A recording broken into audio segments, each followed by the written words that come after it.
motorcycle gang member saved a cop pinned under a car, but the next day, he's summoned to police headquarters for something completely unexpected.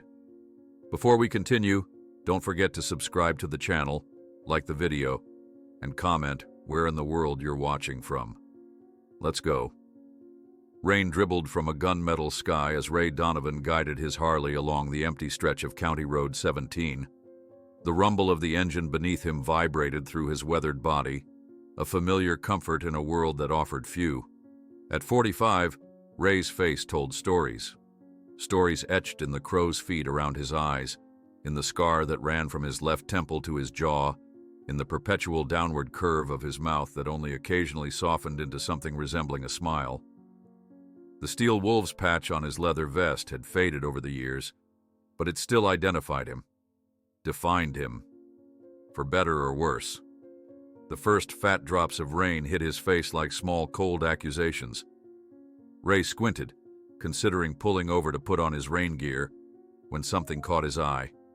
A tendril of black smoke rising from the ravine ahead. He slowed, scanning the roadside until he saw it. The twisted guardrail, fresh skid marks leading to the edge. Ray eased the Harley to a stop, cutting the engine. The sudden silence was broken only by the patter of rain and a distant, ominous crackling. He approached the edge cautiously. 30 feet below lay an overturned police cruiser, its wheel wells already embracing flames. The vehicle had gone nose first into the shallow creek bed, then rolled onto its roof.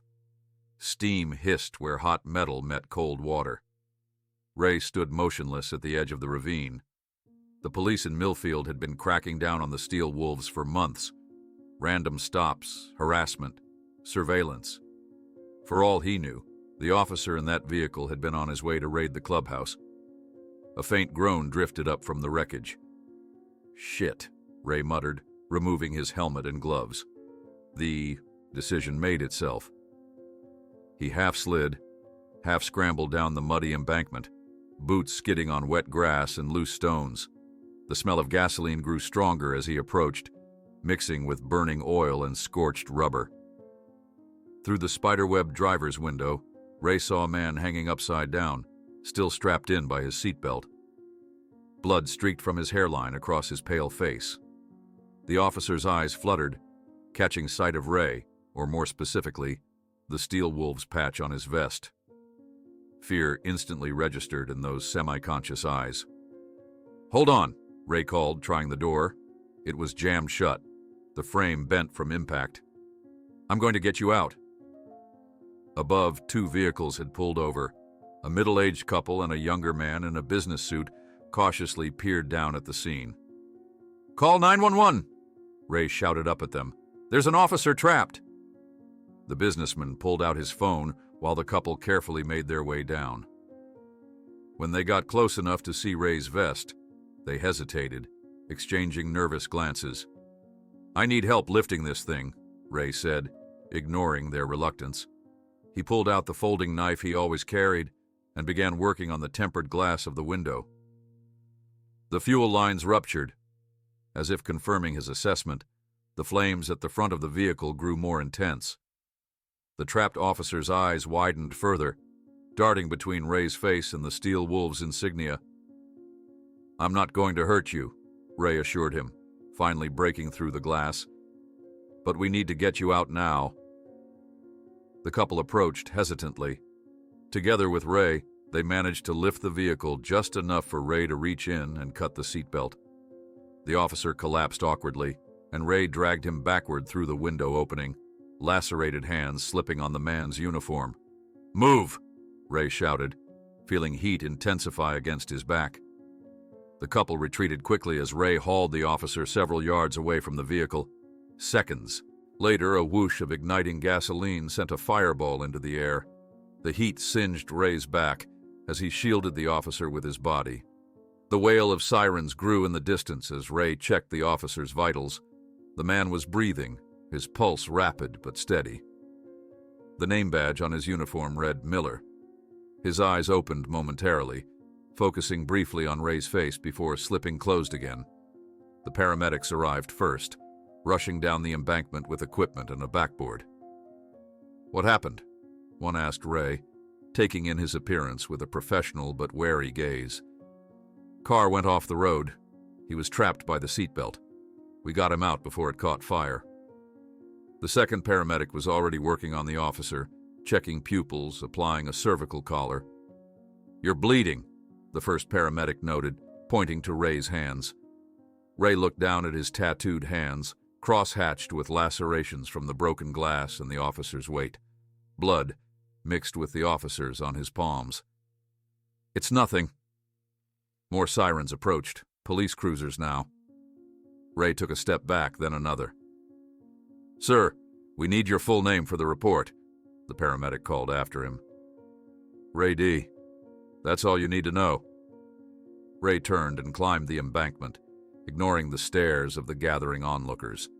He retrieved his helmet and gloves, started his bike, and rode away before the first police cruiser arrived. In his rearview mirror, he could see the black smoke from the burning patrol car rising like a signal flare, marking something he couldn't yet identify. The Steel Wolves clubhouse throbbed with activity when Ray arrived. Motorcycles lined the parking lot despite the rain, which had picked up considerably. Inside, the bar was crowded with members drinking, shooting pool, and talking loudly over the heavy metal blasting from the speakers. Ray slipped in quietly, nodding to those who acknowledged him but avoiding conversation. He made his way toward the back, but before he could reach the hallway to his small room, Chuck Blackwell stepped into his path. At 53, Chuck was the undisputed president of the Steel Wolves. His massive frame blocked Ray's way, dark eyes narrowing beneath a heavy brow. "Where the hell have you been?" Chuck demanded, voice lowered beneath the music. "We've got problems. The cops are stepping up their harassment after that business last week." Ray shifted, conscious of the blood he'd washed off his hands at a gas station, the tear in his jeans from the scramble down the ravine. "Had to take care of some personal business," he replied, avoiding Chuck's penetrating gaze. "Personal business," Chuck repeated skeptically. "Well, your personal business will have to wait. We're having a meeting in 10 to discuss our response to this police bullshit." Before Ray could respond, his phone vibrated in his pocket.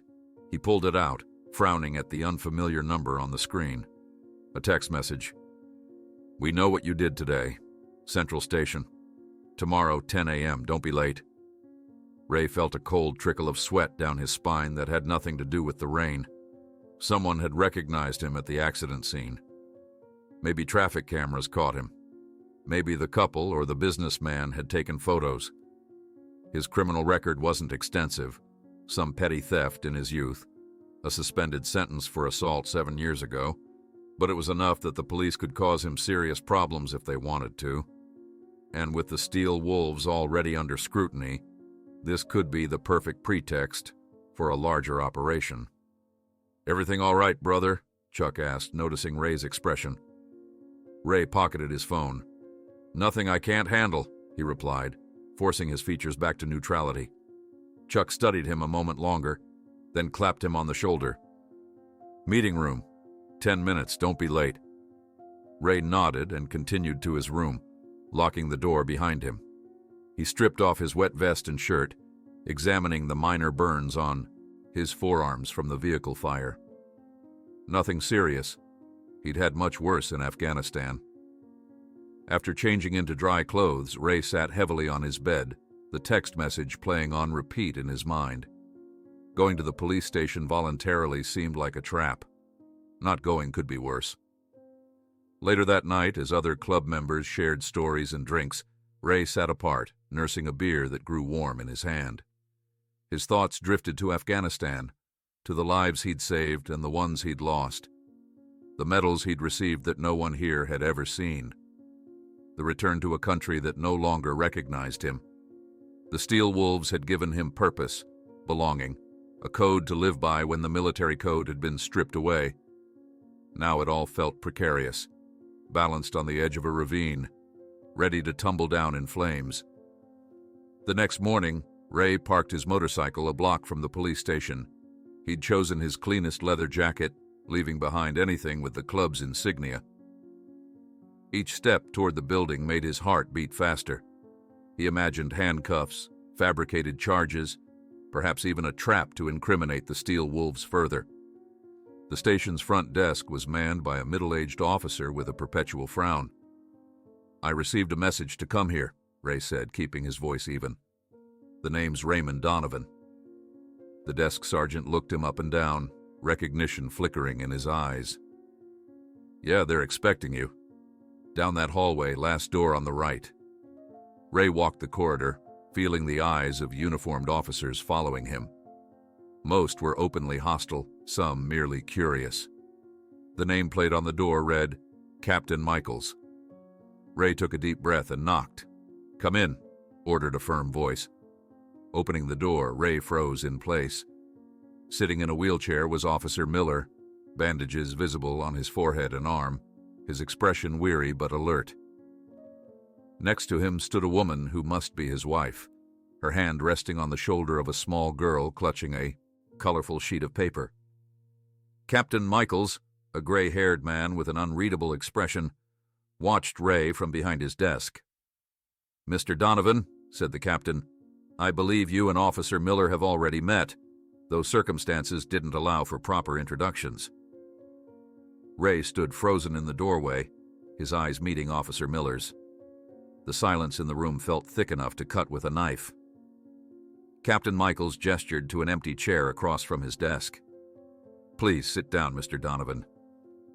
Ray hesitated before lowering himself into the chair, his body tense, ready to spring into action if needed. The little girl, Miller's daughter he assumed, clutched her drawing tightly, half hiding behind her mother's leg.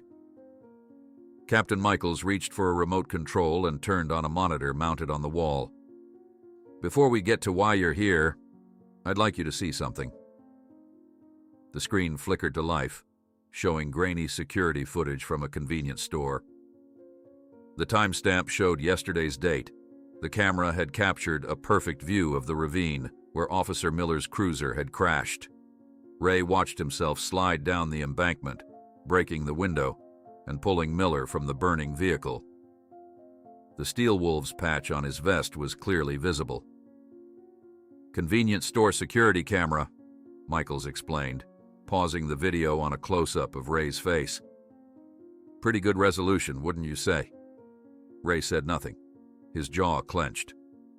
"You know, Donovan," Michaels continued, picking up a manila folder from his desk and flipping it open. "We've investigated your background. Former military, decorated in Afghanistan. 3 medals for bravery." He flipped a page. "And then, petty offenses, association with the Steel Wolves. An interesting trajectory." Ray felt the tension in his body increasing. The pattern was becoming clear. They wanted something from him. Information about the club, most likely. "Daddy says you saved him," a small voice interrupted. Ray looked down to see the little girl had stepped forward, her shyness apparently overcome. She couldn't have been more than 6 or 7 years old. "Lily," her mother started, but the girl was already approaching Ray, extending the drawing in her hand. "I made this for you," she whispered. Ray accepted the paper with trembling hands. The crayon drawing showed a figure in a black jacket pulling another figure from a flaming car. Simple, childlike, but unmistakable in its gratitude. "Thank you," Ray managed, his voice rough with unexpected emotion. Officer Miller leaned forward in his wheelchair. "I wanted to thank you personally. The doctors say I would have died within minutes if you hadn't been there." "Anyone would have done the same," Ray mumbled, uncomfortable with the gratitude. "No, not anyone," Miller replied firmly. "Especially not someone from the Steel Wolves." Ray glanced up sharply at that. Miller's face showed no judgment, just a frank acknowledgement of the reality they both understood. Captain Michaels cleared his throat. "We're organizing a public thank you ceremony next week. We'd like you to be there." Ray felt his blood run cold. A public ceremony meant exposure. The Steel Wolves would see him as a traitor for fraternizing with the police. Other clubs might do the same. His world would collapse. "I appreciate the gesture, but I'd prefer to keep this private," Ray said firmly. "I understand your reluctance," said Michaels, leaning forward. "But we need to show the community that there's potential for cooperation, even in the most unlikely places." Ray saw the trap clearly now. This wasn't just about recognition. It was a political move to improve the police's image and possibly create divisions within the club. "Captain, with all due respect, I didn't help Officer Miller because he was a cop. I helped because he was a human being who needed help," Ray said. "I don't need or want public recognition for that." Miller exchanged a glance with his wife before speaking. "Ray, may I call you Ray? I understand your position. But people need to see that we can move beyond labels and stereotypes. This could be a step toward something important." Ray looked at Lily, who had retreated to her mother's side but was watching him with curious eyes. He looked at Miller, a man who had every reason to hate members of motorcycle clubs, but was offering genuine gratitude instead. "I'll think about it," Ray finally conceded, though he had no intention of changing his mind. Captain Michaels smiled, a tight, professional expression that didn't reach his eyes. "That's all we ask. My secretary will contact you with the details." Ray stood, sensing the meeting was over. Miller extended his hand, and after a moment's hesitation, Ray shook it. "Thank you again," Miller said. "I won't forget what you did." Outside the station, Ray took deep breaths of the fresh air, feeling like he'd just escaped a cage. As he walked to his motorcycle, he noticed 2 unmarked police cars pulling away from the curb, following at a discreet distance. The surveillance had begun. When Ray arrived at the clubhouse, the parking lot was half empty, unusual for this time of day.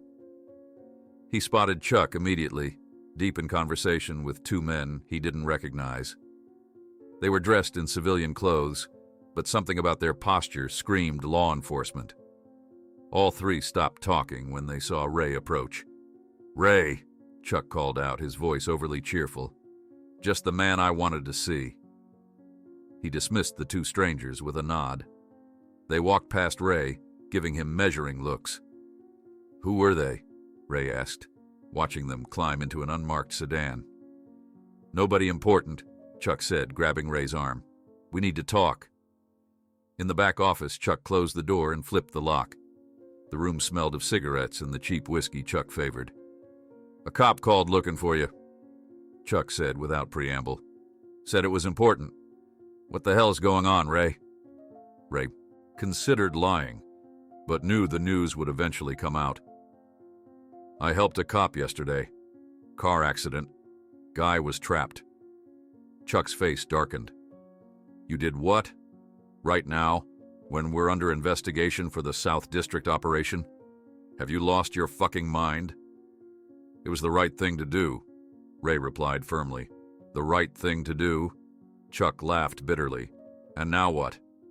They'll use this. They'll turn you into their poster boy, the good biker who saves cops. And what about us? Did you think about the club?"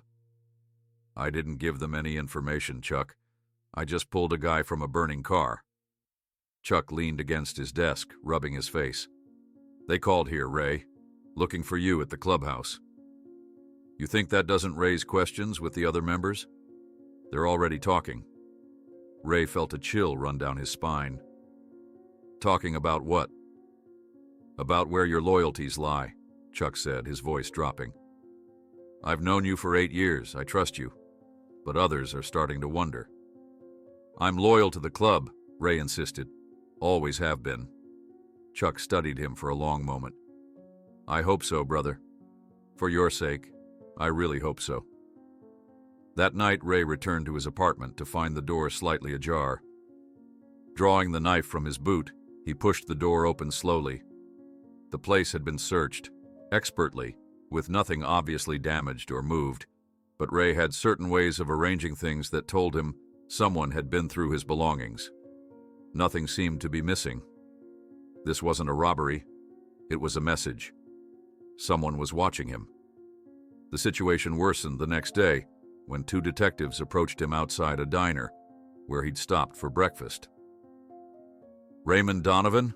the taller one asked, flashing a badge. "Detectives Morales and Bennett. We'd like to ask you a few questions about a series of robberies attributed to the Steel Wolves." Ray set down his coffee. "I don't know anything about any robberies." "Really? We heard you're getting cozy with the police," Detective Bennett said sarcastically. "Maybe you'd like to share some information about your friends." "I've got nothing to say," Ray replied, standing up. "And unless you're arresting me, this conversation is over." The detectives exchanged glances. "Have it your way, Donovan," Morales said. "But remember, when everything goes down, the first ones to talk usually get the best deals."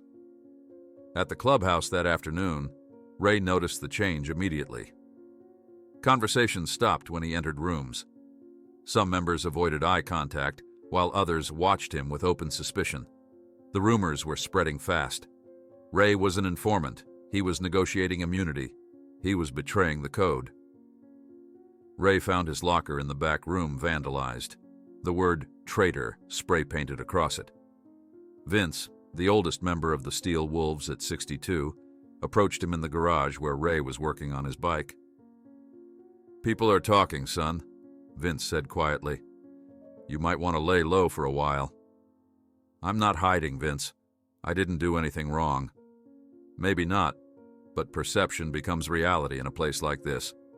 The older man patted Ray's shoulder sympathetically before walking away. That evening, as Ray was leaving, 3 younger members intercepted him in the parking lot. Jimmy, the most aggressive of the 3, stepped forward, his face flushed with alcohol and anger. "Chuck says you've been talking to the cops," he accused, shoving Ray back a step.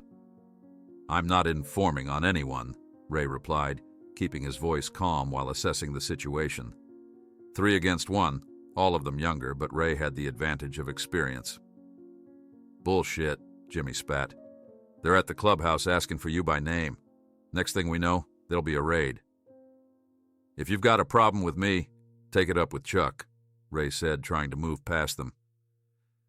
Jimmy threw the first punch, a wild swing that Ray easily dodged. The fight escalated quickly, with all 3 coming at him at once. Despite their numbers, Ray's military training gave him the edge. He neutralized them efficiently, but not without cost. A split lip, the beginning of a black eye, and ribs that ached with every breath. When it was over, the 3 lay groaning on the asphalt, while Ray leaned against a car, catching his breath. "The club is dead to you," Jimmy mumbled through bloodied lips. "And if you try to come back, you will be too." Ray wiped blood from his face and limped to his motorcycle, aware that several members had witnessed the fight from the clubhouse doorway. The line had been drawn. His brothers no longer trusted him. As he rode away, his phone rang. He pulled over and answered without checking the caller ID. "Ray, this is Amanda Miller, Jason's wife." The voice was hesitant. "Jason's having a hard time with his recovery. He asked for you. Would you consider visiting?" Ray closed his eyes, feeling the weight of the day pressing down on him. "When?" "Tomorrow afternoon, if you're available. Our home, not the hospital. He's been discharged." Ray thought about everything that had happened, the surveillance, the locker, the fight. What did he have to lose now? "Text me the address," he said finally. "I'll be there." The meeting at the Millers' suburban home was initially awkward, with Ray sitting stiffly on their couch while Amanda brought coffee. Jason wheeled himself in from another room, his leg in a cast, bruises still visible on his face. "Thank you for coming," Jason said, once Amanda had left them alone. "How are you healing?" Ray asked. "Physically, I'll recover. Mentally..." Jason shrugged. "You know how it is." Ray nodded. Both men sat in silence for a moment. "I served too," Jason said suddenly. "Army, 3rd Infantry Division, 2 tours in Iraq." Ray looked up, surprised. "Marines, Afghanistan, 3 tours." A flicker of understanding passed between them, the kind that only exists between those who have experienced war firsthand. "We're not so different, you and I," Jason said quietly. "Different uniforms now, but the same nightmares, I bet." Ray didn't respond, but he didn't need to. The shared silence said enough. After a few minutes of conversation about their service, Jason leaned forward, his expression growing serious. "Ray, I need to warn you. I've heard rumors in the department. Some officers aren't happy about the positive attention the Steel Wolves are getting because of what you did. They're planning something to discredit the club." Before Ray could process this information fully, his phone rang. Chuck's name flashed on the screen. Ray answered, hearing panic in the club president's voice. "The police are here. Full raid. They're arresting everyone." Ray thanked Jason quickly and rushed out. Arriving near the clubhouse, he saw the flashing lights of police vehicles and club members being handcuffed. A detective spotted him and smiled coldly. "Just in time, Donovan. We wanted to make sure you'd be here for the party." The three young Steel Wolves members circled Ray in the dark parking lot, their intentions clear in their narrowed eyes and clenched fists. Jimmy, the ringleader, flicked open a switchblade, its steel catching the dim light from the clubhouse windows. "Chuck wants to know exactly what you told the cops, and this conversation isn't going to be pleasant," Jimmy said, brandishing the knife. Ray took a deep breath, centering himself. He'd faced worse odds in Afghanistan, much worse. "I've got nothing to say to you boys," Ray replied evenly. "You have a problem with me. Tell Chuck to come himself." Jimmy lunged forward, slashing wildly. Ray sidestepped the attack, grabbing Jimmy's wrist and twisting it hard. The knife clattered to the pavement. In one fluid motion, Ray drove his knee into Jimmy's stomach, then pushed him into the second attacker. The third man charged, landing a solid punch to Ray's ribs. Ray grunted but responded with practiced efficiency, hooking his foot behind the man's ankle while delivering a short, powerful strike to his sternum. The man toppled backward, hitting his head on the asphalt with a dull thud. Jimmy scrambled to his feet, but hesitated when he saw his companions down. Ray stood ready, breathing steadily despite the pain in his side.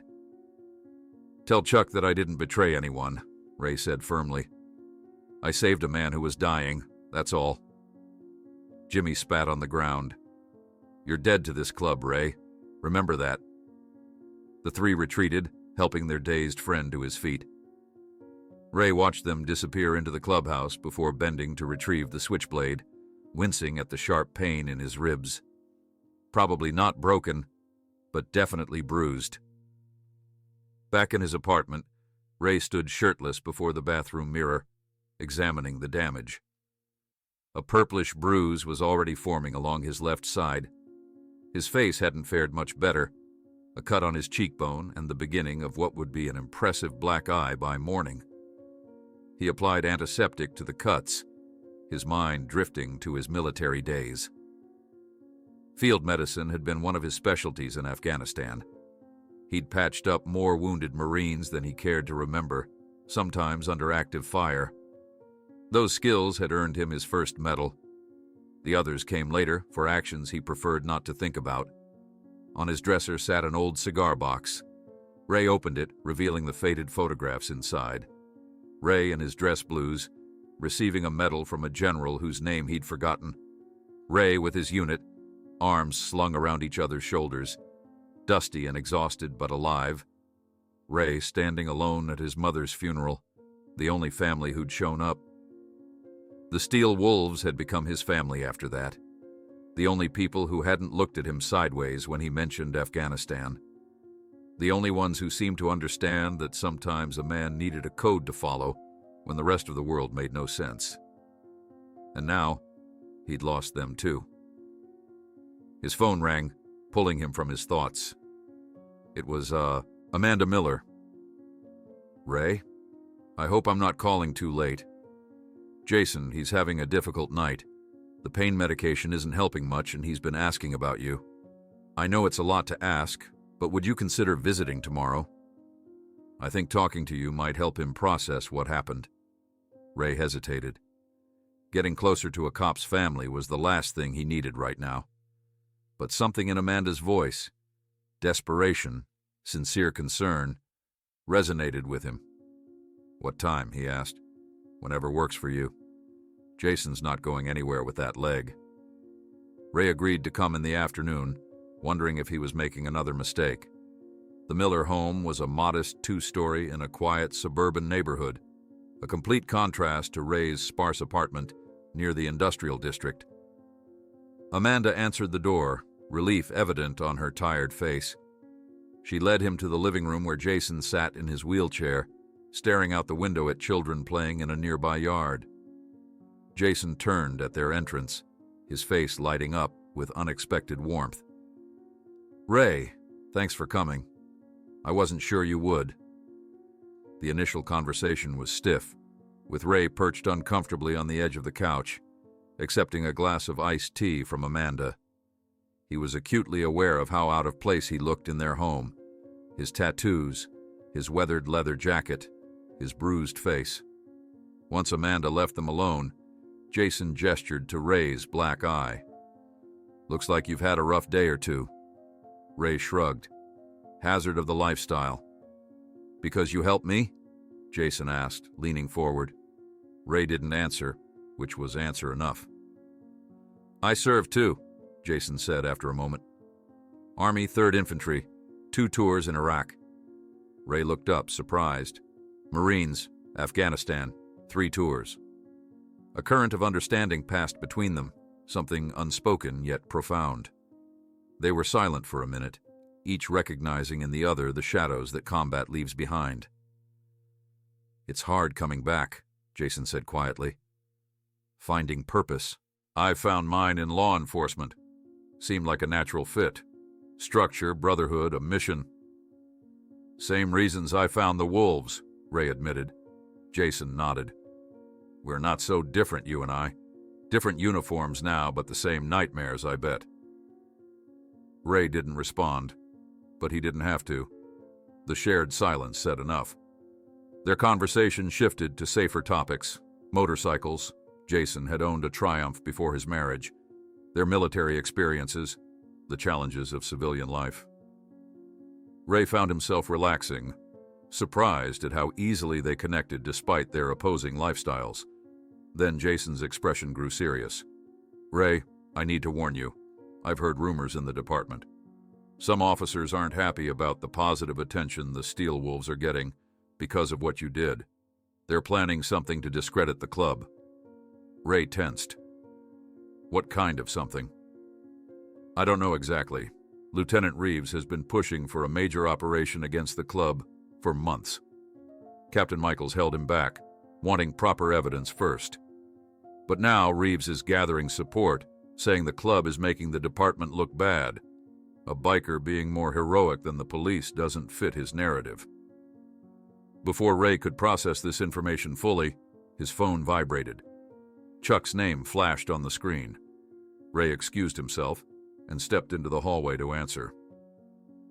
"The police are here," Chuck's panicked voice shouted through the speaker. "Full raid. They're arresting everyone." "What? Why?" Ray demanded. "They're saying weapons trafficking. They found a cache in the storage room. Guns I've never even seen before." "It's a setup, Ray." Ray's mind raced. This had to be what Jason was warning him about. "I'm on my way," he said. "They're taking us all in," Chuck continued, his voice dropping to a harsh whisper. "If you come back here, they'll—" The call cut off abruptly. Ray turned to find Jason watching him from the doorway, concern etched on his face. "The club's being raided," Ray said tersely. "They're arresting everyone. Planted evidence by the sound of it." "Reeves," Jason muttered. "It has to be. I'm sorry, Ray. I should have warned you sooner, but I didn't know it would happen this fast." "I have to go," Ray said, already moving toward the door. "It's a trap," Jason called after him. "If you show up there, they'll arrest you too." Ray paused, his hand on the doorknob. "They're my family." Jason's expression softened with understanding. Be careful. Ray rode his Harley at dangerous speeds, weaving through traffic toward the clubhouse. From 2 blocks away, he could see the flashing lights of multiple police vehicles. News vans had already arrived, reporters gesturing excitedly toward the building as officers led handcuffed Steel Wolves members to waiting transport vehicles.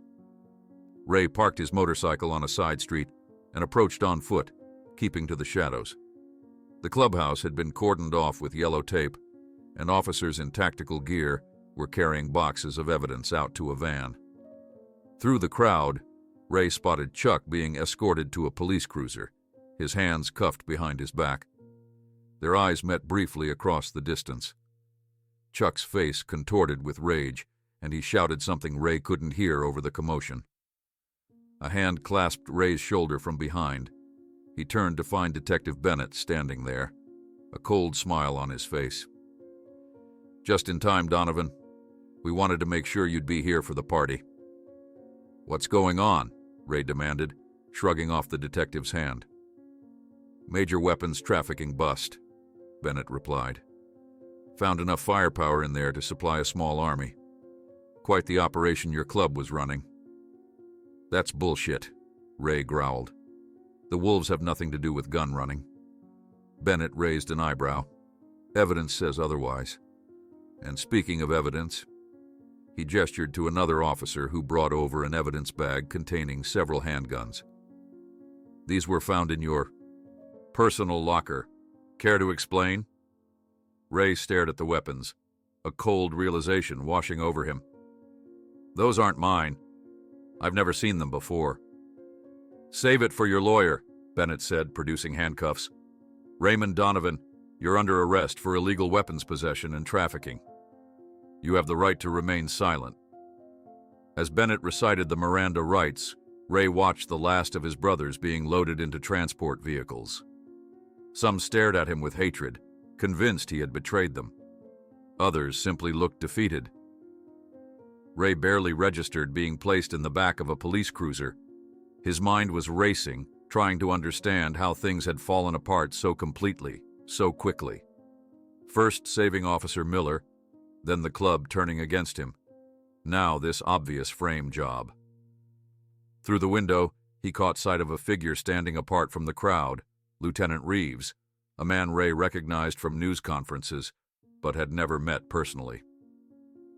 Reeves was observing the operation with a satisfied expression, and for a brief moment, his eyes locked with Ray's. There was something in that gaze, calculation, determination, and a hint of personal vendetta that sent a chill down Ray's spine. Raymond Donovan, announced Reeves, approaching the cruiser as an officer opened the door. You're being detained for questioning in the case of weapons trafficking by the Steel Wolves. And as the handcuffs bit into his wrists, Ray realized he was being framed in an operation much larger than he had imagined. The holding cells at Millfield Police Department were crammed with Steel Wolves members, their leather vests confiscated, leaving them in T-shirts that revealed tattoos and old scars. Ray sat in a separate cell, watching Chuck through the bars across the corridor. The club president's eyes burned with accusation, his face twisted into a mask of betrayal. Voices echoed down the hallway as 2 officers approached. One unlocked Ray's cell. On your feet, Donovan. Captain wants a word. Ray rose slowly, wincing at the pain in his ribs from the parking lot fight. As he was led past the other cells, several wolves spat on the floor. Others turned their backs. Only Vince, the eldest member, watched him with an expression that held more question than condemnation. Captain Michael's office was a stark contrast to the holding area, quiet, orderly, with photographs of Michael's shaking hands with various city officials displayed proudly on the walls. Michaels gestured to the chair across from his desk. A complicated situation, he said, placing a folder on the desk between them. He opened it to reveal photos of the weapons supposedly found at the clubhouse. Assault rifles, handguns, even a few grenades. Your friends are facing serious charges. Ray leaned forward, studying the images. Those aren't ours. I've never seen those weapons before. Perhaps not, Michaels acknowledged with a slight nod. But your position is unique. Public hero for saving a police officer. Criminal by association. The press will love this story. Ray recognized the manipulation. What do you want? Cooperation. Information about the Steel Wolves operations. In exchange, we can ensure you walk away clean from this situation. Ray met the captain's gaze steadily. You want me to inform on my brothers? That's not going to happen. Michaels sighed, leaning back in his chair. I thought perhaps you might be more intelligent, more adaptable. After all, a man who risks his life to save a police officer can't be completely loyal to criminals. I didn't save a police officer, Ray replied firmly. I saved a man trapped in a car. And I don't betray my family. Family? Michaels raised an eyebrow. Those men out there who are spitting at you, who vandalized your locker. Some family. Ray remained silent. Lieutenant Reeves wants to make an example of the Steel Wolves, Michaels continued. He's pushing for maximum penalties for everyone involved. Without cooperation, you're looking at 10 to 15 years minimum. I'll take my chances with a jury. Michaels studied him for a long moment. As you wish, but my offer remains open. Think about it while you're sitting in that cell. Back in the holding area, Ray was returned to his separate cell. The isolation was both punishment and protection, keeping him from the brothers who now saw him as a traitor. As night fell and the cells grew quiet, Vince approached the bars of his cell, which was nearest to Ray's. The old biker checked to make sure the night guard was distracted before speaking in a low voice. Chuck is convinced you sold us out, he murmured. Says it was too convenient that you weren't there when the raid started. I was visiting the cop I saved, Ray admitted. He warned me something was being planned against the club. Vince's eyebrows rose in surprise. A cop warned you about a police raid? Why would he do that? I think not all cops agree with what's happening here, Ray replied. Miller seems decent. He was military, too. Military? Vince's expression softened slightly. He'd served in Vietnam, a fact he rarely discussed, but that had earned him respect among the veterans in the club. Still, warning you was a risk to his career. I know. That's why I believe him when he says something bigger is going on. Vince glanced toward Chuck's cell. Chuck's been acting strange lately, secretive, having meetings with people I don't recognize. At first, I thought it was just club business he was keeping quiet, but now... He shook his head. Something doesn't add up about all this. Before Ray could respond, the night guard noticed their conversation and approached. No talking between cells. Back away from the bars, both of you. The next morning, Ray was surprised when a public defender arrived specifically to see him. Raymond Donovan, I'm Mark Fishman, appointed to represent you. The young lawyer appeared nervous, straightening his tie repeatedly as they sat in the interview room. What about the other wolves? Who's representing them? Different counsel. You've been separated from their case due to special circumstances. Ray leaned forward. Special circumstances? Fishman glanced at the door before lowering his voice.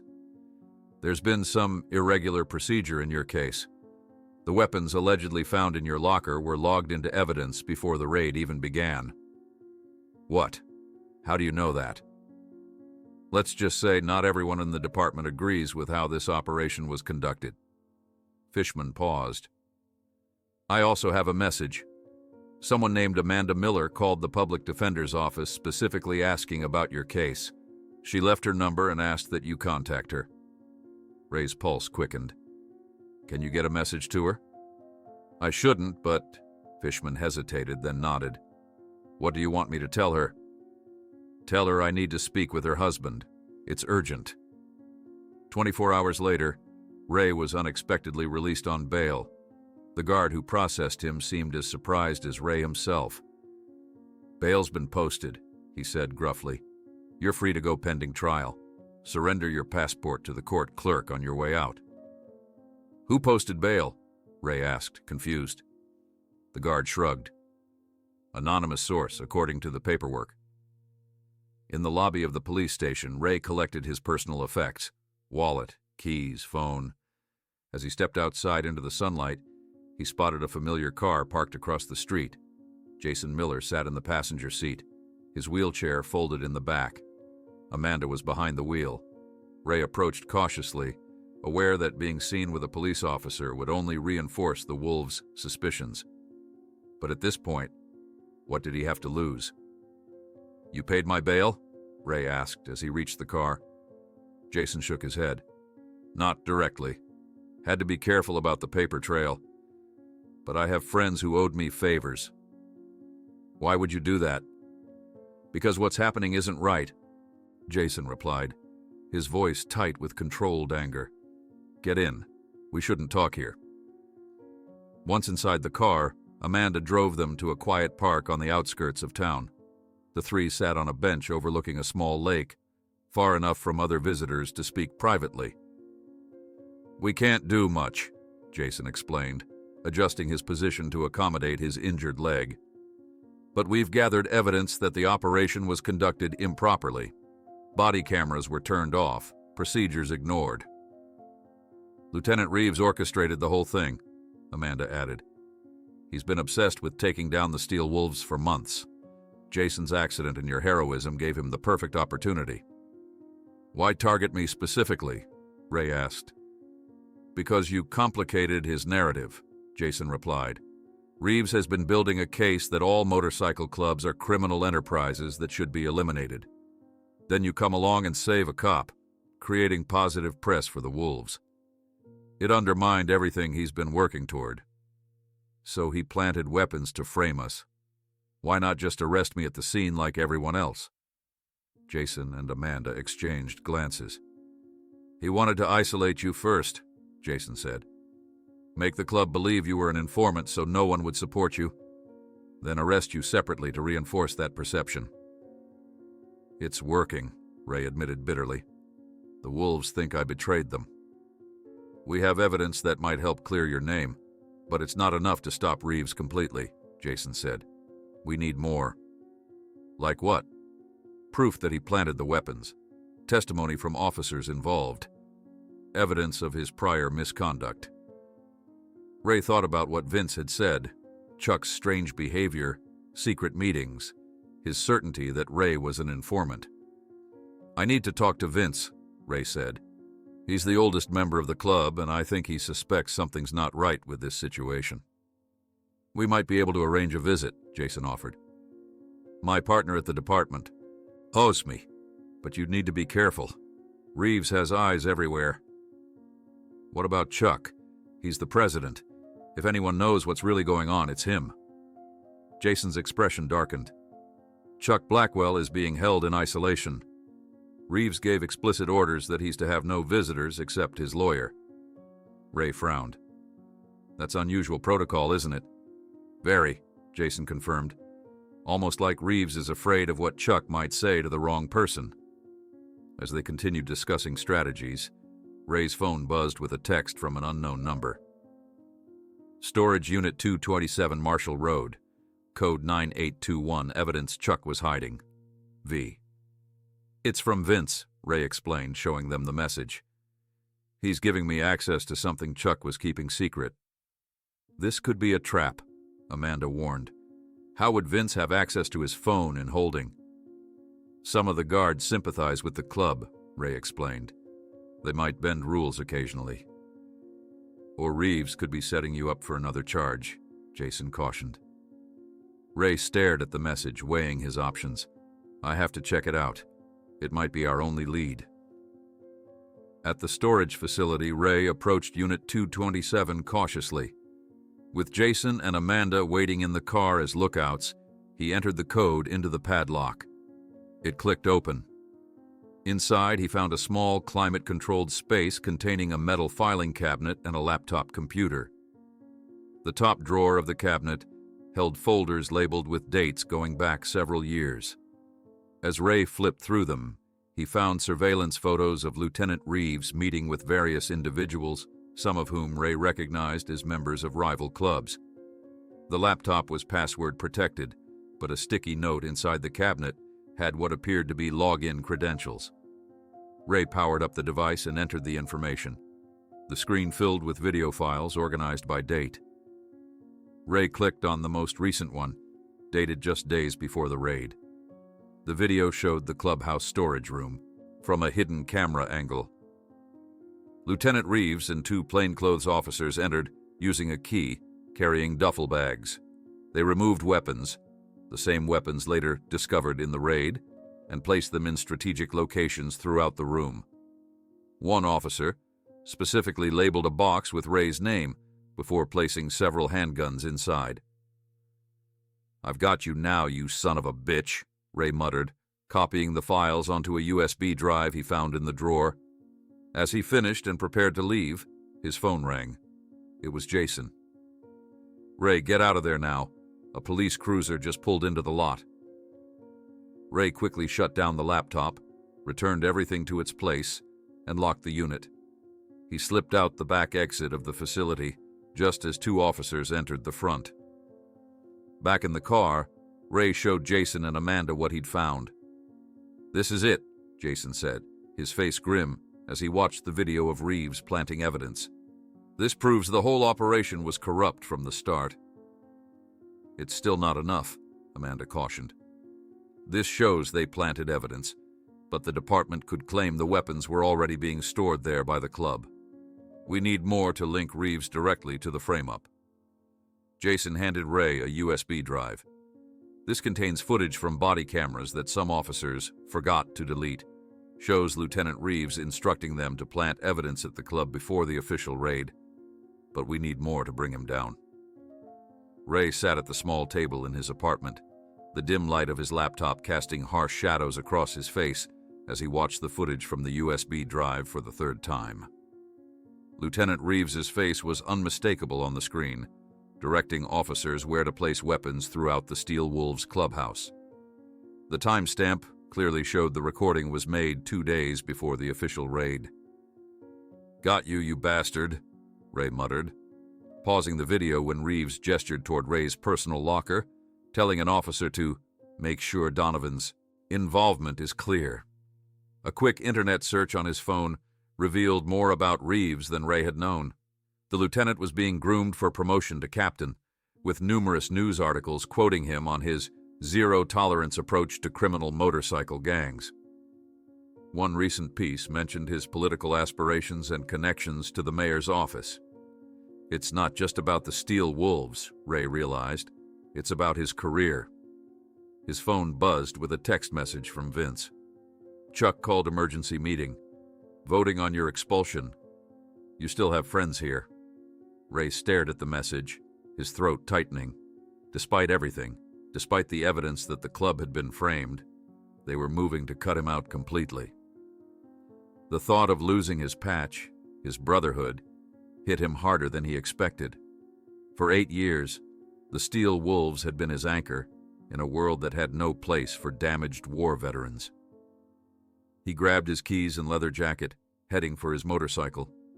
He couldn't enter the clubhouse, not now, with a bail condition explicitly forbidding contact with known members, but he could at least see who showed up, gauge the support Vince claimed he still had.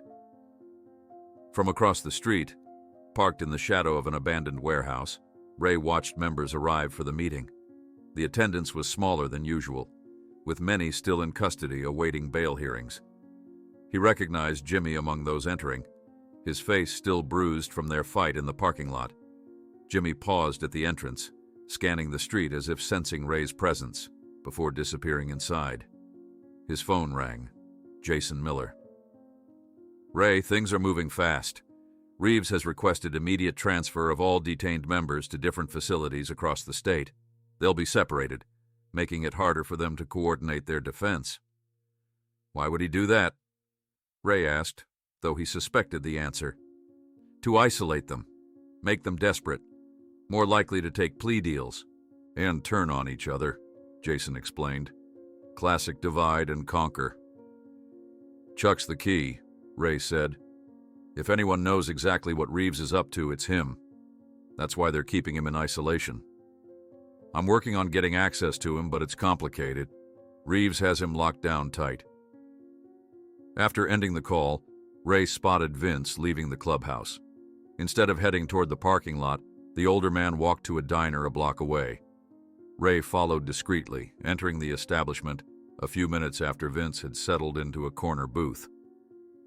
The old biker didn't seem surprised when Ray slid into the seat across from him. On the table between them, Vince placed a folded leather vest, Ray's colors cut into pieces. "It's official," Vince said with genuine regret in his voice. "You're out." Ray stared at the destroyed vest, the steel wolves patch sliced cleanly in half. It was the ultimate dishonor in the club world, a symbolic death.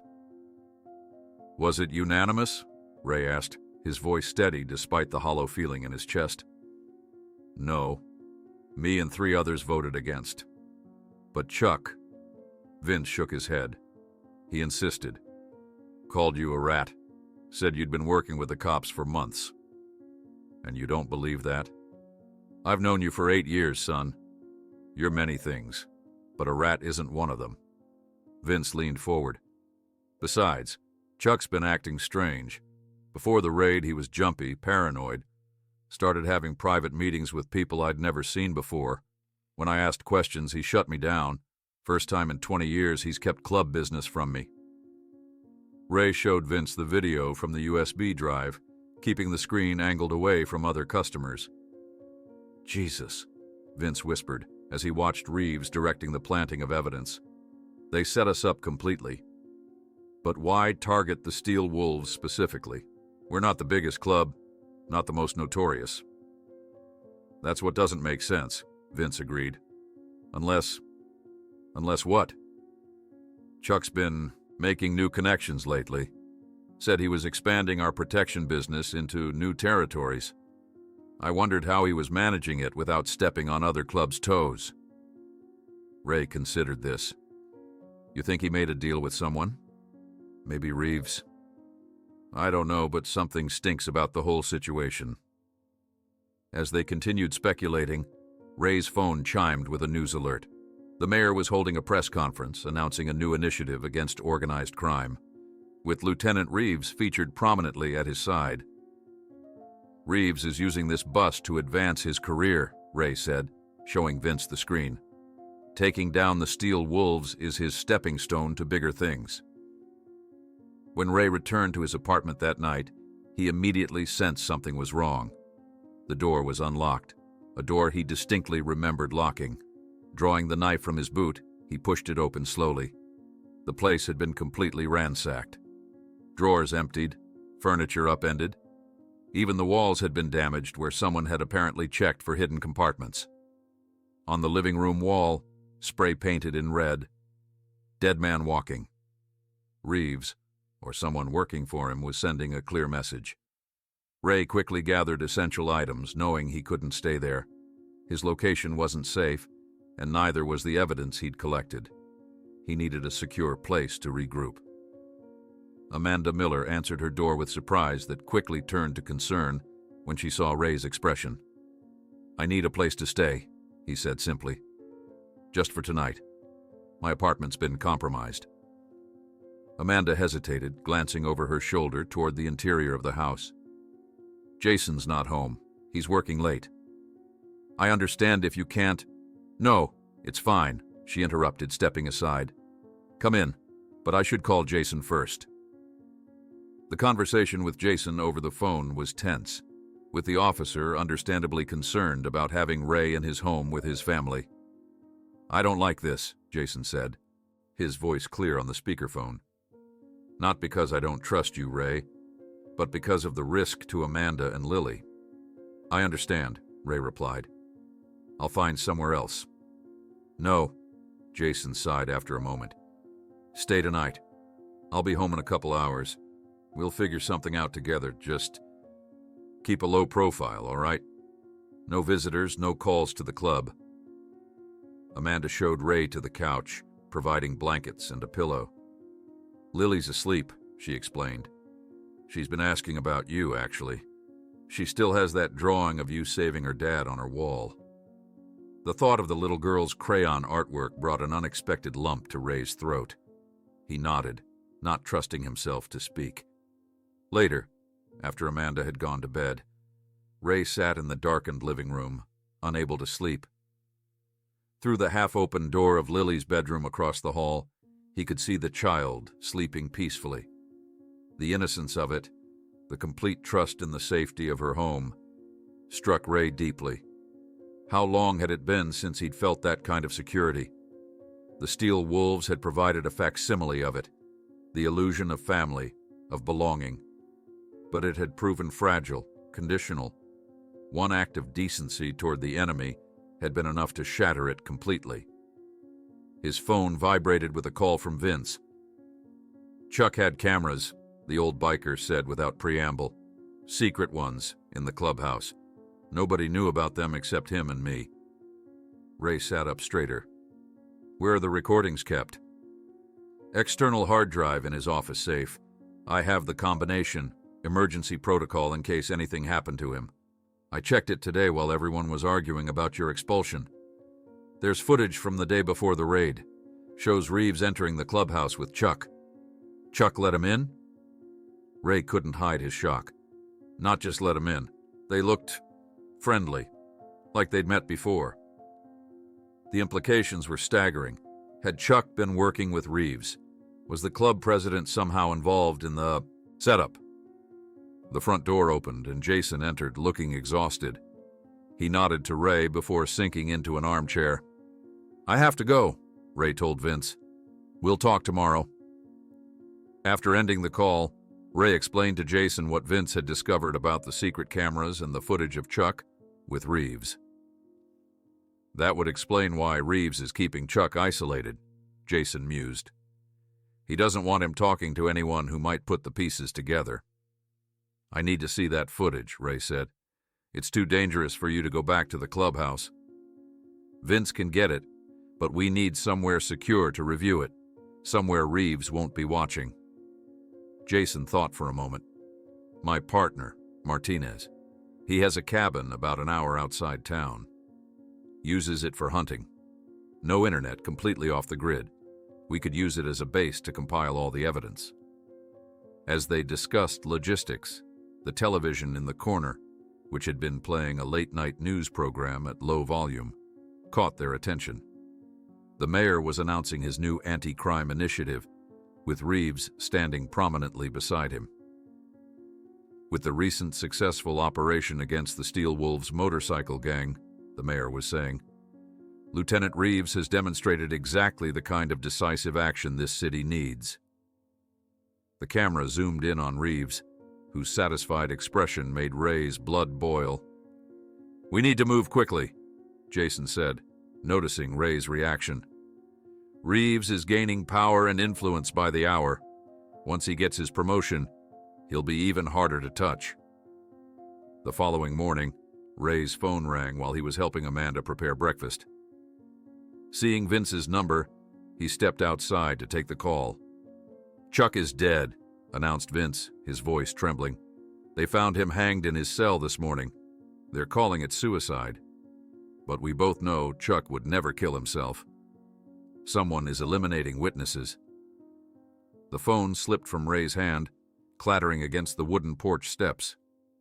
He stood frozen, the news of Chuck's death hitting him like a physical blow. Inside the house, Jason appeared at the door, his face etched with concern as he took in Ray's ashen expression. "What happened?"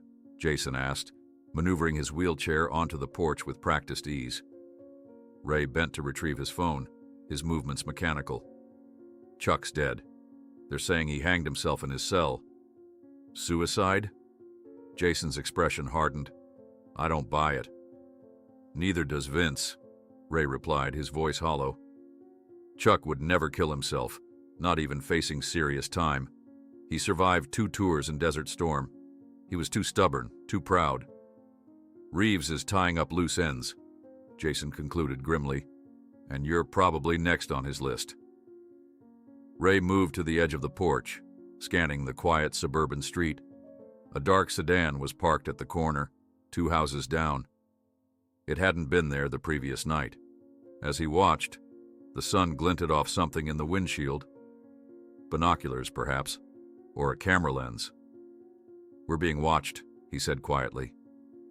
Jason rolled to Ray's side, following his gaze. "That's Marshall's car, one of Reeves's favorite errand boys. Not even trying to be subtle."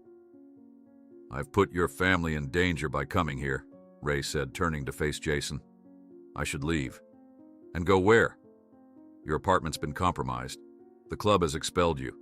Reeves has officers looking for any excuse to bring you in." Jason shook his head. "No, you're safer here for now, where we can watch each other's backs."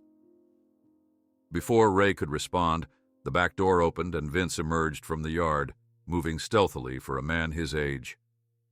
He'd apparently circled around from the next street to avoid being spotted by the surveillance car. "Had to make sure I wasn't followed," Vince explained, climbing the steps. "Reeves has people watching the remaining club members who are out on bail." Inside the kitchen, Amanda looked up from preparing Lily's lunch, her eyes widening at the sight of Vince. "This is Vince," Ray introduced him. "He's, was with the Steel Wolves. We can trust him." Amanda nodded tightly. "Lily's in her room. I'd appreciate if you'd keep your voices down." The men moved to the living room, where Jason transferred from his wheelchair to the couch. Vince placed a hard drive on the coffee table. "Got this from Chuck's office before they had a chance to search it," he explained. "It's the backup of all the security footage from the clubhouse. Chuck was paranoid, had cameras hidden everywhere." Ray connected the drive to Jason's laptop. The files were organized by date, and they quickly found footage from the days leading up to the raid. On screen, Chuck was shown meeting with Reeves in the club's back office, their body language suggesting a heated discussion rather than a friendly meeting. "No audio?" Jason asked. Vince shook his head. Chuck didn't trust recording conversations, too much legal risk. They continued watching as Reeves handed Chuck an envelope. The club president looked inside, his expression darkening before he grudgingly nodded. "Blackmail?" Ray suggested. "Or payment," Vince countered. "But for what?" In another clip from later the same day, Chuck was alone in his office making a phone call. His agitation was evident as he paced, occasionally glancing at the envelope Reeves had given him. "Whatever deal they had, Chuck wasn't happy about it," Jason observed.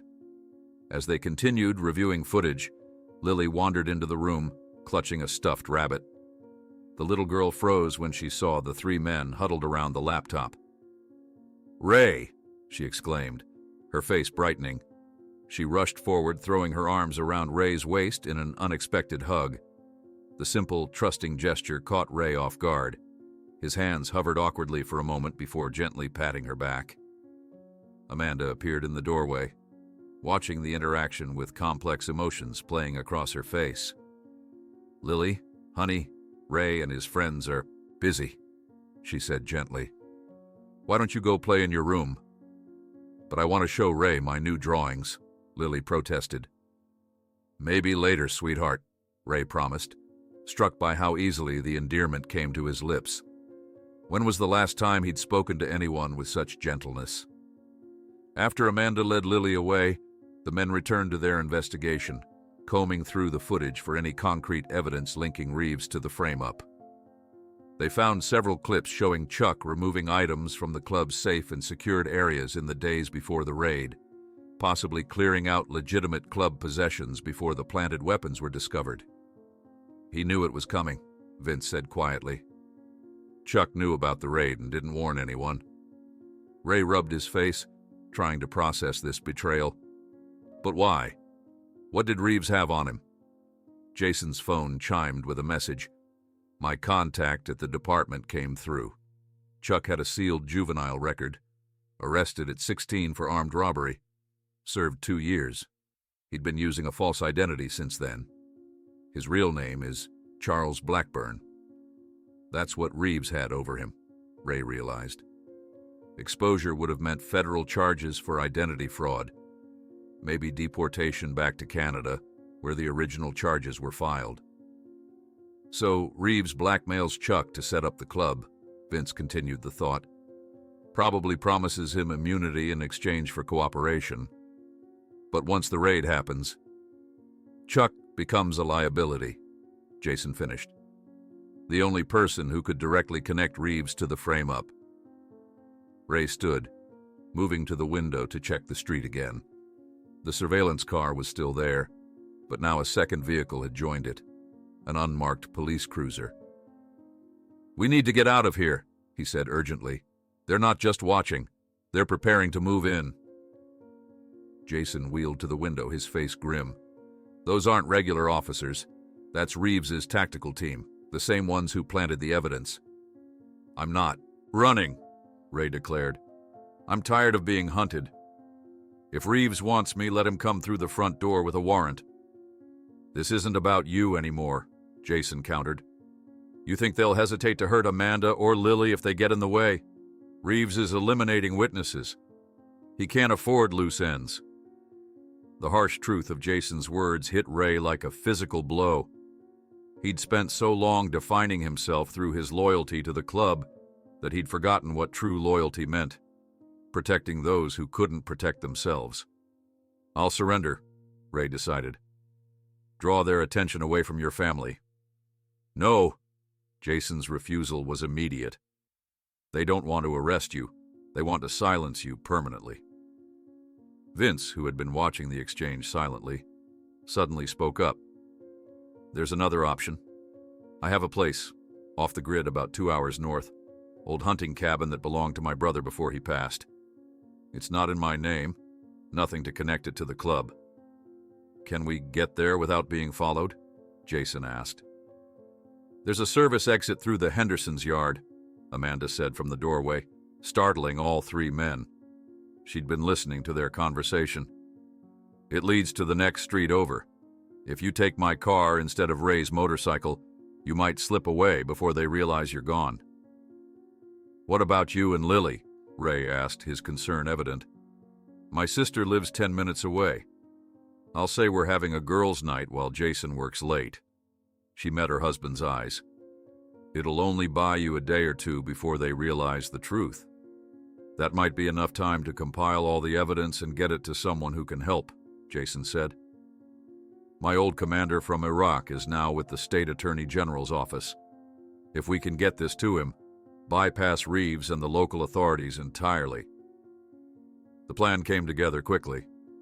Amanda would take Lily to her sister's house, providing a plausible reason for them to leave. Jason, Ray, and Vince would slip out the back while the surveillance team was focused on the women's departure. As Ray helped Jason gather essential items, he noticed the officer watching him with an appraising look. "Something on your mind?" Ray asked. "Just trying to figure you out," Jason admitted. "Most men in your position would have cut and run days ago. Why stay and fight?" Ray considered the question. "When you've got nothing left to lose, all that remains is doing what's right." Within the hour, Amanda's car pulled out of the driveway with her and Lily inside, drawing the attention of the surveillance team as expected. Using the distraction, the three men slipped through the back fence and into a neighbor's yard, eventually reaching Amanda's sedan, parked on the adjacent street. As they drove away, Vince at the wheel, Ray couldn't shake the feeling that they were racing against an invisible clock. Chuck's death had changed everything. No longer was this simply about clearing his name or exposing police corruption. It was about survival. Night was falling by the time they reached Vince's cabin, a rustic structure nestled among pine trees, accessible only by a dirt road that seemed to vanish into the forest. The interior was sparse but functional.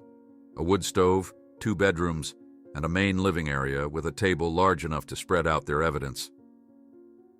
"We should be safe here for a couple of days," Vince said, lighting an oil lamp. "No electricity, but there's a generator out back for emergencies." As they settled in, organizing the materials they'd gathered, Jason received a call from Amanda confirming she and Lily had arrived safely at her sister's house. The relief on his face was palpable. "I've been thinking," Ray said as they worked. "Chuck's death benefits Reeves, but it also creates a problem. Without Chuck to take the fall as the mastermind, the department will be looking for another scapegoat. You," Jason nodded grimly, "the outcast member with a grudge. They'll try to pin everything on you, including Chuck's death." "We need to work faster," Vince urged. "The longer we're off the radar, the more time Reeves has to build his narrative." As if in response to his words, Ray's phone chimed with a news alert. The local station was reporting breaking news. The prime suspect in the Steel Wolves weapons trafficking case, Raymond Donovan, was now wanted for questioning in connection with the death of Charles Blackwell. "It's already happening," Ray said quietly. "They're framing me for Chuck's murder." Before they could discuss further, a sound outside caught their attention, the distant but unmistakable crunch of tires on the gravel road that led to the cabin. "Were you followed?" Jason asked, reaching for his service weapon. "Impossible," Vince insisted. "I took every precaution." Ray moved to the window, peering through a gap in the curtains. "Kill the lamp," he whispered urgently. In the sudden darkness, they could make out headlights approaching through the trees, multiple vehicles moving slowly, deliberately. This was no random visitor lost in the woods.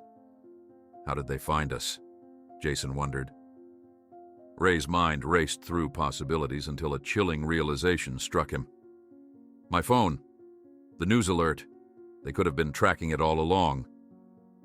The front door exploded with a deafening crash as 4 masked men in tactical gear stormed into the cabin, shouting contradictory orders with weapons raised. This wasn't an official police operation. It was an execution disguised as an arrest. The first attacker made it 3 steps into the cabin before Ray launched himself forward, driving his shoulder into the man's midsection. The impact sent them both crashing into a side table as Vince simultaneously tackled another intruder, the older biker moving with surprising speed for his age. From his position behind an overturned desk, Jason steadied his service weapon and fired a clean shot into the third man's leg, dropping him with a howl of pain. The fourth attacker retreated outside, screaming into his radio as bullets splintered the wooden doorframe around him. Ray disentangled himself from the first man, who now lay unconscious from hitting his head against the corner of the table, and sprinted after the retreating figure. The night air was cold against Ray's face as he pursued the masked man through the yard. The attacker stumbled on a tree root, giving Ray the split second he needed to close the distance. He tackled the man from behind, driving them both into the damp earth. The radio skittered away into the underbrush as they grappled, the masked man clawing desperately for the sidearm holstered at his hip. Ray's military training took over. A precise strike to the throat, followed by a vicious twist of the arm, and the attacker went limp beneath him, gasping for air. Back inside the cabin, Vince had subdued his opponent with a belt cinched tight around the man's wrists. Jason remained in his defensive position, weapon trained on the door in case more attackers appeared. "Clear outside," Ray called as he dragged the fourth man in. "For now, at least." The cabin's interior was a chaos of overturned furniture and scattered papers. One of the oil lamps had broken, spilling fuel across the floor, but thankfully hadn't ignited. "This isn't an official police operation," Ray observed, examining the equipment carried by the attackers. Their tactical gear was high quality, but unmarked, with no police insignia or badge numbers. "No body cameras, no identification." "Reeves is desperate," Jason confirmed, lowering his weapon slightly. "He knows we're gathering evidence against him." Ray retrieved the radio from outside, listening to the frantic chatter. A cold wave of realization washed over him as he deciphered the communications. "We need to get out of here now," he said urgently. This was just the advance team. There are more coming. But before they could move, Ray heard something else on the radio that froze. His blood, detailed instructions for dealing with all occupants. Specifically, eliminate Ray, silence Jason and anyone with him, and stage the scene to suggest that Ray, in a fit of gang-related violence, had attacked the family that had been sheltering him. "My God," Vince whispered, having heard the same transmission. "They were going to kill us all and blame you." "Even if we escape this," Jason said grimly, "it's our word against a respected lieutenant's. We need irrefutable proof of Reeves's corruption." Ray's mind raced through their options. "Jason, that USB drive with the body camera footage you mentioned, where exactly is it?" "In my office at the station, locked in my desk drawer." "Why?" "Because Reeves doesn't know exactly what evidence we have. He's trying to eliminate all variables." Ray turned the radio over in his hands, an idea forming. "Which means we might be able to buy some time." Ray pressed the transmit button on the radio, adopting the clipped professional tone of the tactical team. "Primary target neutralized, evidence secured, proceeding to secondary location with package." A moment of silence followed before a response crackled through. "Confirm status of officer and civilian." Ray hesitated, then replied, "Also neutralized. No witnesses." Another pause. "Return to base for debrief. All units stand down." Ray waited to ensure the ruse had worked before turning to the others. "That won't fool them for long. We need to move fast." "They'll realize those weren't their men on the radio," Jason agreed. "But it might buy us enough time to implement a better plan."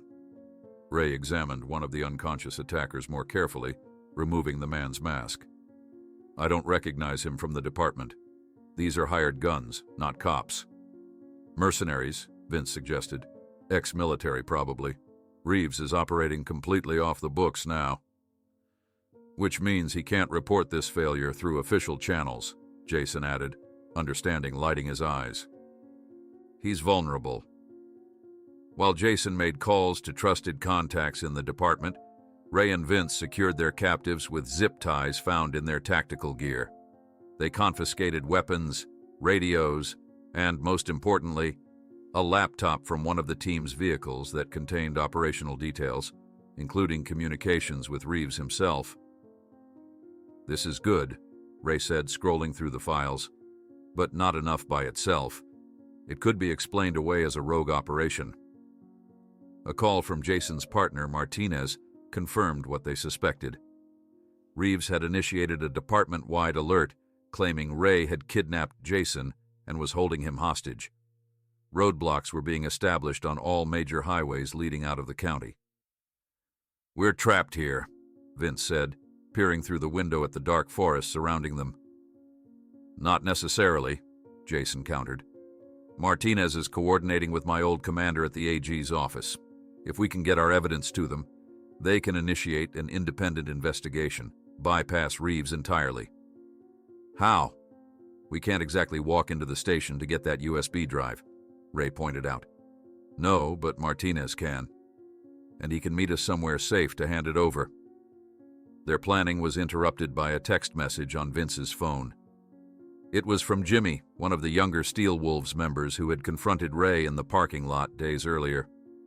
"Chuck's body being released tomorrow. Some of the boys got out on bail.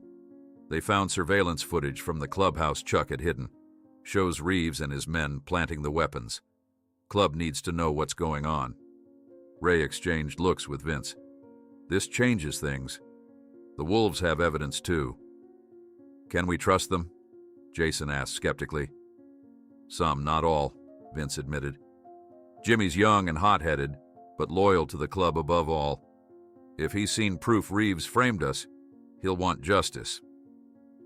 Ray formulated a new strategy. "We need to consolidate all our evidence, the USB drive from the station, the clubhouse footage, these files from the laptop, and the hard drive from Chuck's office.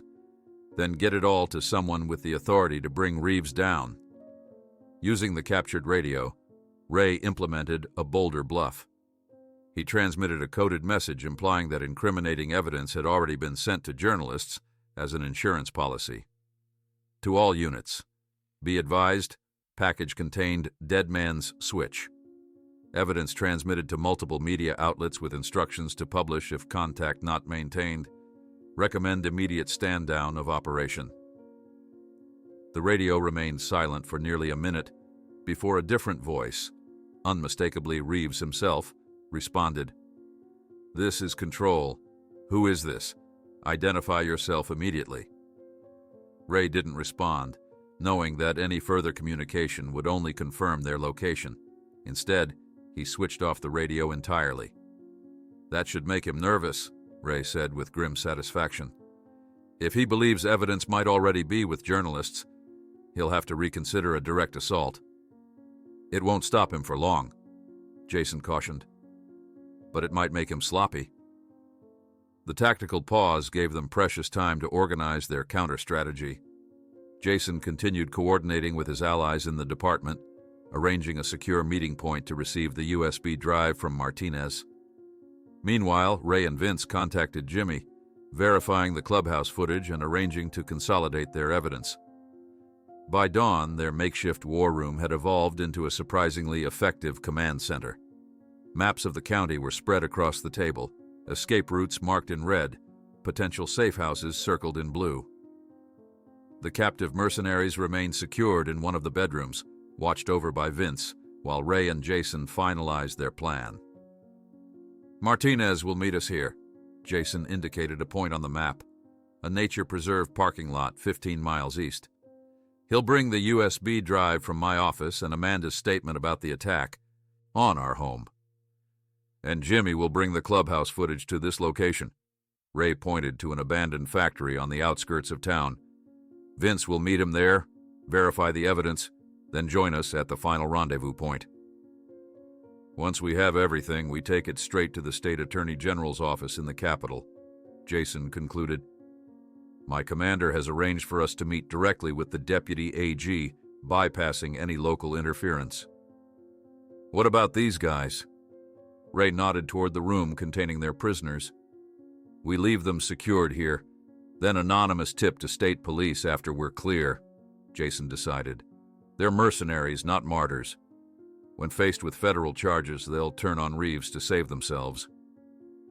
Vince, who had been keeping watch by the window, suddenly tensed. "Vehicle approaching. Unmarked SUV, moving slow."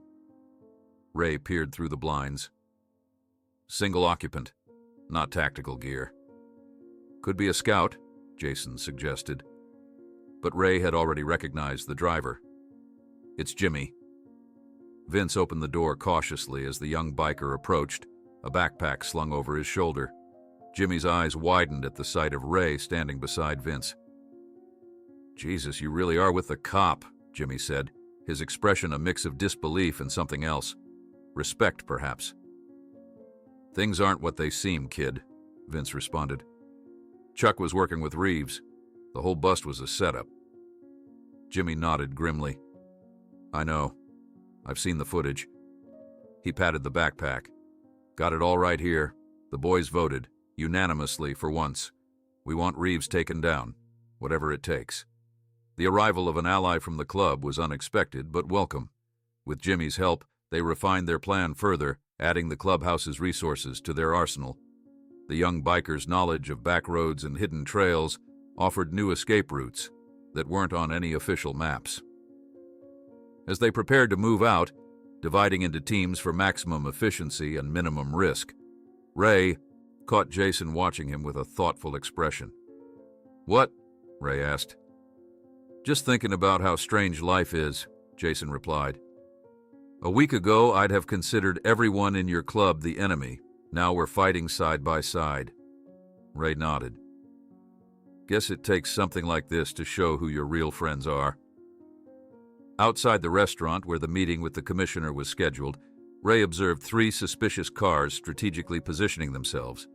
Reeves had discovered their plan and was preparing an ambush to silence them permanently before they could expose the truth.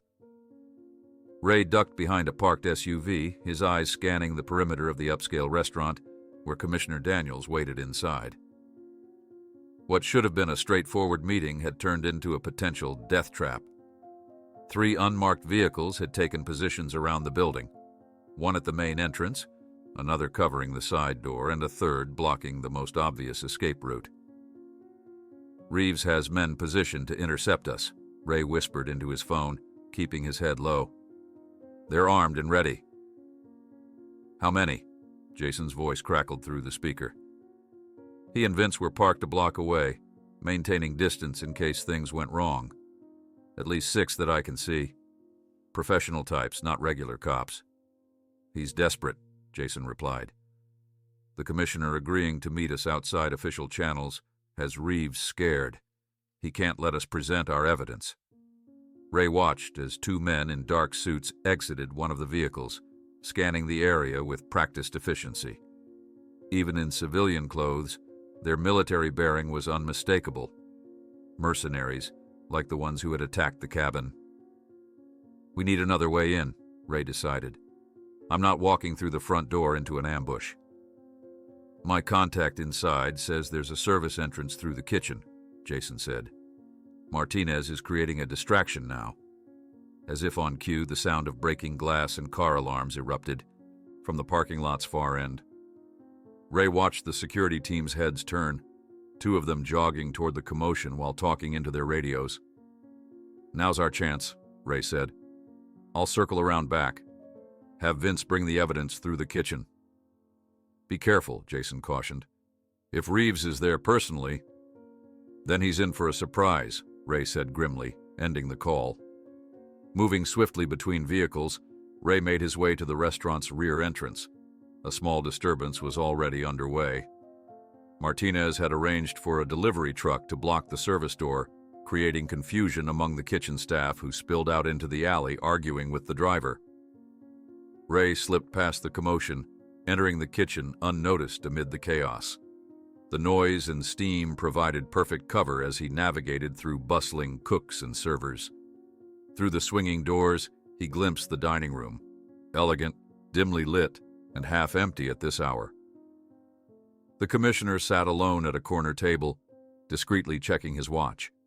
In his mid-60s, with silver hair and the weathered face of a career lawman, Commissioner Daniels had a reputation for integrity that even Ray had heard about from his days dealing with law enforcement. Ray approached cautiously, identifying himself as he reached the table. "Commissioner Daniels? I'm Raymond Donovan. We have information about police corruption that you need to see." The commissioner's expression remained neutral, though his eyes reflected initial skepticism.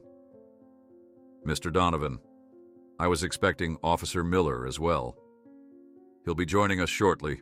Security concerns," Ray explained, sliding into the seat across from Daniels. A server approached, but the commissioner waved him away with a practiced gesture. "I was told this matter involves Lieutenant Reeves," he said quietly. "That's a serious allegation against one of my most decorated officers." "With evidence to match," Ray replied, removing a tablet from inside his jacket. He powered it on and turned the screen toward Daniels. "This is just the beginning." The video showed Reeves and his men entering the Steel Wolves clubhouse days before the raid, carrying duffel bags containing the weapons that would later be discovered as evidence. The commissioner's expression hardened as he watched Reeves personally directing officers where to plant incriminating items. "This could be doctored," Daniel said, though his tone suggested he already believed otherwise. "There's more," Ray assured him. "Much more." The service door opened, and Vince entered, making his way deliberately toward their table. He carried a leather portfolio that contained printouts of evidence logs, time-stamped photos, and witness statements they'd compiled. Just as Vince reached them, Lieutenant Reeves appeared unexpectedly from another entrance, moving to intercept. "Commissioner, this man is a known member of a criminal organization, under investigation," Reeves announced loudly, gesturing toward Ray. Ray tensed, ready for confrontation, but kept his seat. This was exactly what Reeves wanted, to provoke an incident that would discredit them in front of the commissioner. "Lieutenant," Daniels acknowledged coolly, "I wasn't aware you were invited to this meeting. I received information that members of the Steel Wolves were planning to approach you with fabricated evidence." Reeves explained smoothly, his hand resting casually near his concealed weapon. I felt it my duty to intervene. Vince seized the moment, placing the portfolio on the table and opening it to reveal the clubhouse security footage showing Reeves meeting with Chuck before the raid. Fabricated, Lieutenant? Like these images of you negotiating with our president days before your surprise raid? Reeves's composure faltered momentarily. That meeting was part of an ongoing undercover operation. Blackwell was an informant. An informant you had killed in his cell? Ray challenged. The commissioner's attention sharpened. That's an extremely serious accusation, Mr. Donovan. Before Reeves could respond, Jason arrived with Martinez and 2 other officers, allies who had seen enough evidence to risk their careers. Jason maneuvered his wheelchair smoothly to the table, placing a USB drive beside the other evidence. This contains footage from body cameras that officers forgot to delete, Jason explained. It shows Lieutenant Reeves instructing his team to plant evidence at the clubhouse before the official raid. Reeves's face darkened. Miller, you're treading dangerous ground. These are baseless accusations from criminals trying to avoid prosecution. Are they baseless? The commissioner picked up a document from the portfolio, a transcript of radio communications from the team that had attacked the cabin, with Reeves's voice clearly identified giving orders to eliminate witnesses. As the commissioner reviewed the mounting evidence, Reeves sensed his control of the situation slipping away. His hand moved closer to his weapon, eyes darting between the exits where his men waited. Commissioner, Reeves said, his voice taking on an edge of desperation. These men have manipulated this situation entirely. The Steel Wolves are a known criminal enterprise. Miller has been compromised. Psychological trauma from his accident, perhaps, or threats against his family. And the evidence? Daniels asked pointedly. The body camera footage, the communications logs, the autopsy report showing Blackwell's injuries inconsistent with suicide. Reeves's professional facade began to crack. Sometimes difficult decisions must be made for the greater good. The Steel Wolves needed to be shut down. The end justifies the means. Not in my department, the commissioner replied firmly. He signaled to Martinez and the other officers. Lieutenant Reeves, surrender your weapon and badge pending a full investigation. For a moment, Ray thought Reeves might actually draw his gun. The lieutenant's hand twitched toward his holster, his face contorted with rage and desperation. Ray tensed, ready to intervene if necessary. But as Reeves glanced around, seeing the witnesses, the evidence, and the commissioner's unwavering stare, something in him deflated. He slowly raised his hands, allowing Martinez to take his weapon. This isn't over, Reeves muttered as his badge was confiscated. You have no idea who you're dealing with. I think we do, Ray replied calmly.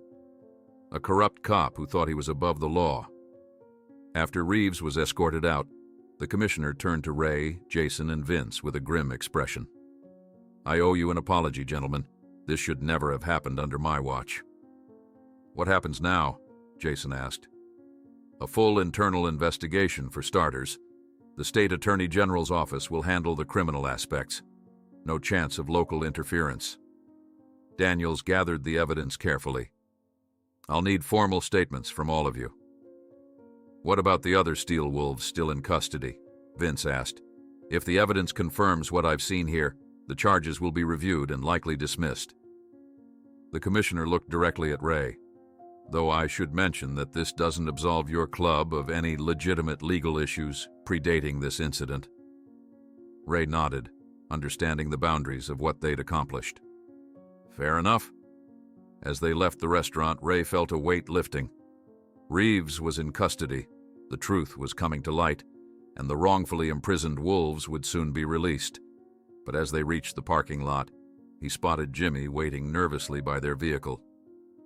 It's not completely resolved, Jimmy said without preamble. The club needs to know everything, about Chuck, about Reeves, about what really happened.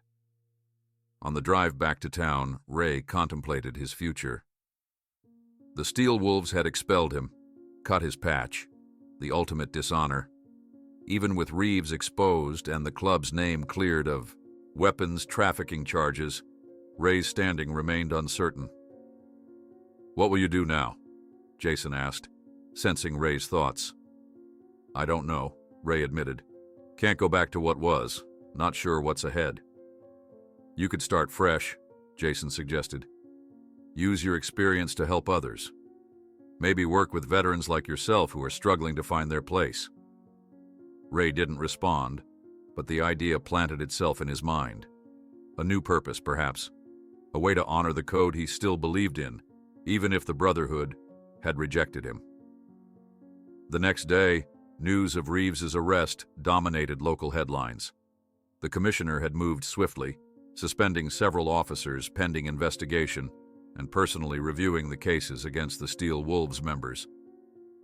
Chuck's death was officially reclassified as a homicide, with Reeves as the primary suspect. For Ray, the victory felt hollow as he watched the clubhouse from across the street. Members were returning, embracing as they were released from custody. The family he had lost was reuniting, healing wounds he could no longer share. "Now comes the hard part," said Vince, looking at his phone that wouldn't stop ringing with calls from Steel Wolves members. "Explaining to the club that their president was murdered, that we were all deceived, and that the man we expelled was innocent all along." "What am I supposed to tell them?" Vince asked, displaying his phone with its screen full of missed calls and messages from Steel Wolves members. They sat in a corner booth of a rundown diner, far from both the police station and the clubhouse. The breakfast crowd had thinned, leaving them relatively isolated. "The truth," Ray replied, stirring his untouched coffee, "that Chuck was being blackmailed by Reeves, that he chose to protect himself at the expense of the club."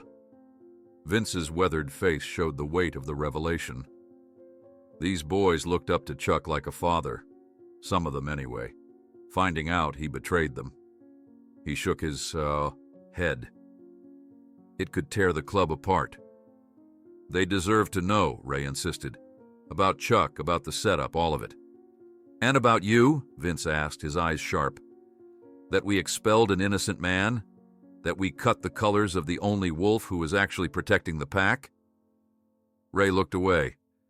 The pain of his expulsion was still raw, the betrayal a wound that hadn't yet begun to heal.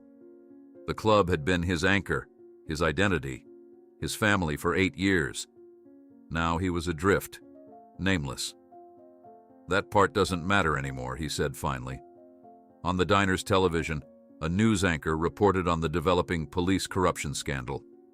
Lieutenant Reeves' face appeared on screen as the reporter detailed his arrest and the allegations against him.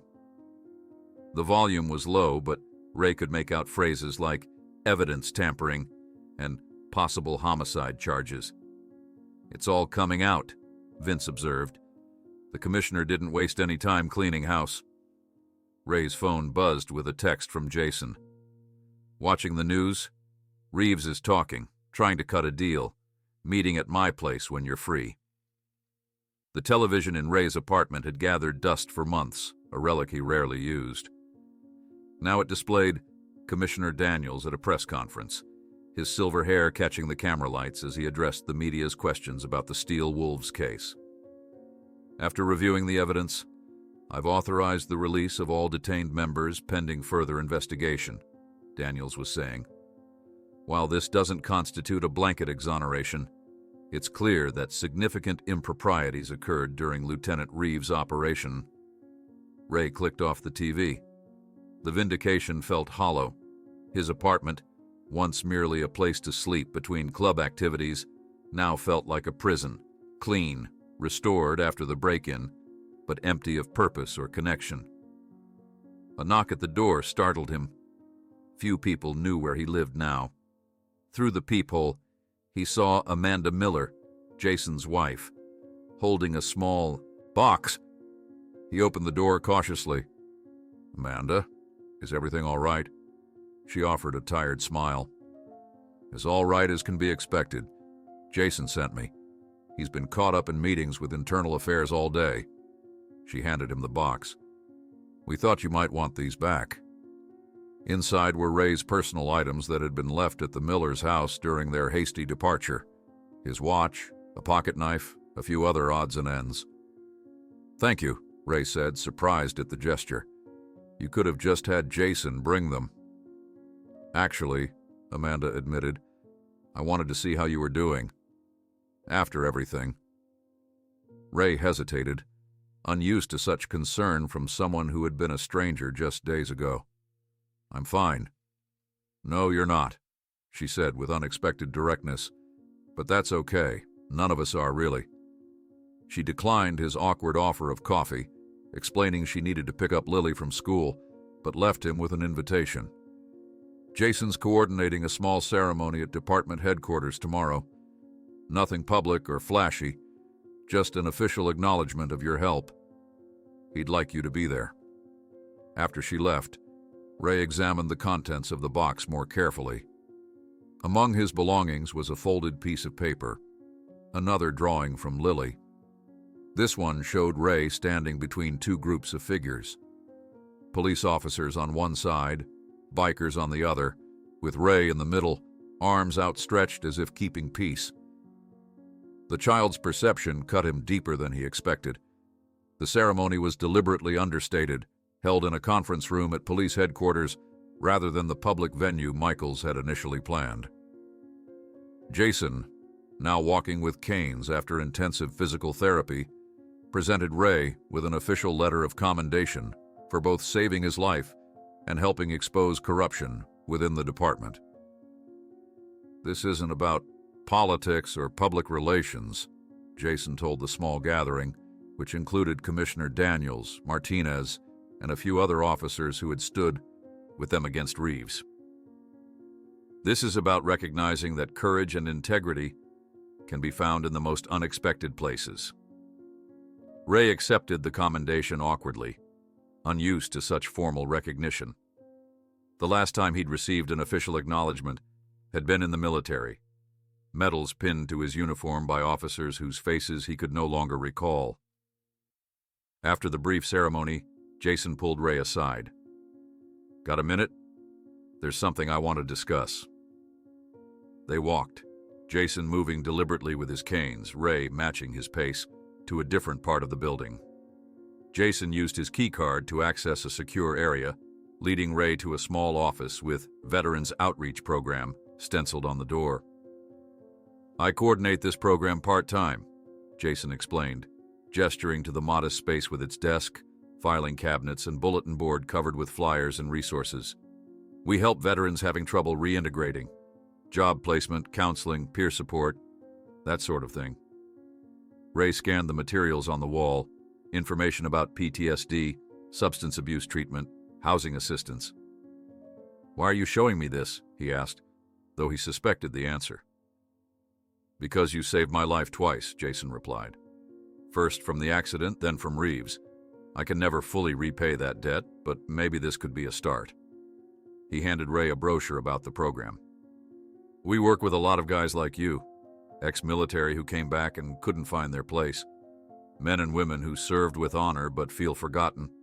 Some ended up in gangs, some on the streets, some in prison. And you think I should what? Join your program? I think you should help run it, Jason corrected. With your experience, military and civilian, you understand what these veterans are going through better than most of the counselors we have. Ray stared at the brochure in his hands, uncertain how to respond. For so long, his identity had been wrapped up in the Steel Wolves. The thought of building something new, something completely separate from that life, was both terrifying and strangely compelling. I'll think about it, he said finally. Later that afternoon, Ray found himself parked across from the Steel Wolves clubhouse, watching members come and go. The building looked the same as always. Weathered brick, blacked-out windows, the club's insignia painted above the door. But something fundamental had changed. It was no longer his home. Vince emerged from the front door, scanning the street until he spotted Ray's motorcycle. He crossed the road and leaned against the bike's handlebars. "Thought I might find you here," the older man said. "Old habits. How's it going in there?" Ray nodded toward the clubhouse. "Chaos, mostly. Everyone's trying to make sense of what happened. Some want revenge against the cops. Others just want to move on." Vince sighed heavily. "They elected Tiger as the new president this morning." Ray raised an eyebrow.